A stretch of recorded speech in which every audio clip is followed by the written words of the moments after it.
नमस्कार, मी साक्षी आणि तुम्ही पाहताय कथार्थ. माणूस मेल्यानंतर त्याच्या सोशल मीडिया अकाउंट्सचं नेमकं काय होतं, हा प्रश्न आजच्या डिजिटल युगात अधिकच महत्त्वाचा ठरतो.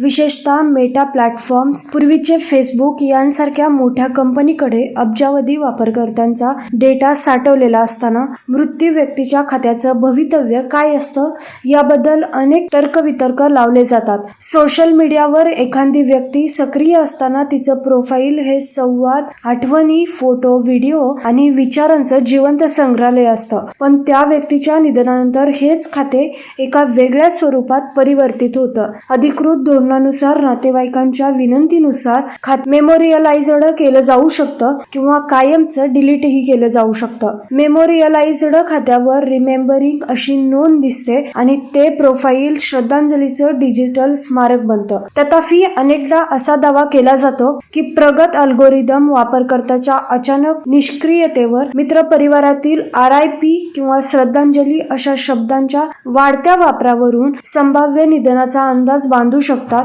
प्रत्यक्षात कंपन्या अशा संवेदनशील बाबतीत अधिकृत कागदपत्रे आणि विनंत्यांवरच निर्णय घेतात.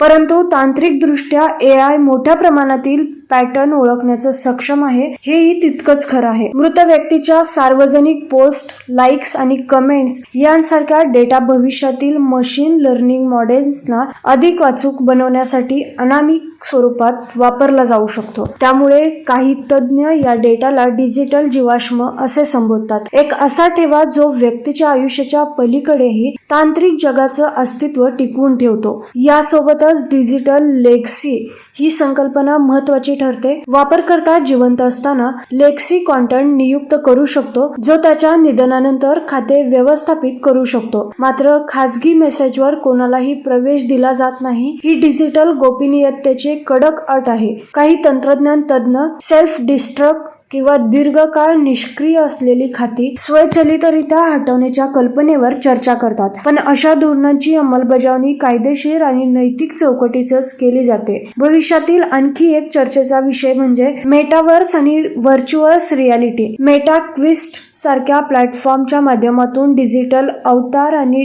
3D आठवणी जपण्याच्या शक्यता तपासल्या जात आहेत. कल्पना करा, फोटो, व्हिडिओ आणि आवाजाच्या आधारे तयार केलेला डिजिटल अवतार ज्यांच्याशी नातेवाईक आभासी जगात संवाद साधू शकतील. हे तंत्रज्ञान भावनिक आधार देऊ शकतं, पण त्याच वेळी नैतिक प्रश्नही निर्माण करतं. शेवटी माणूस जग सोडून जातो, पण त्याच्या डिजिटल ठसा तसाच राहतो. सोशल मीडिया अकाउंट हे केवळ लॉग इन ID नसून ते एका आयुष्याची कथा असते. म्हणूनच आपल्या डिजिटल वारशाबद्दल आधीच विचार करणं, लेगसी कॉन्टेंट सेट करणं, डेटा व्यवस्थापनाची निवड करणं ही काळाची गरज आहे. डिजिटल युगात मृत्यूनंतरही आपली उपस्थिती कशी राहावी याचा निर्णय आपण जिवंत असतानाच घेणं अधिक शहाणपणाचं ठरेल.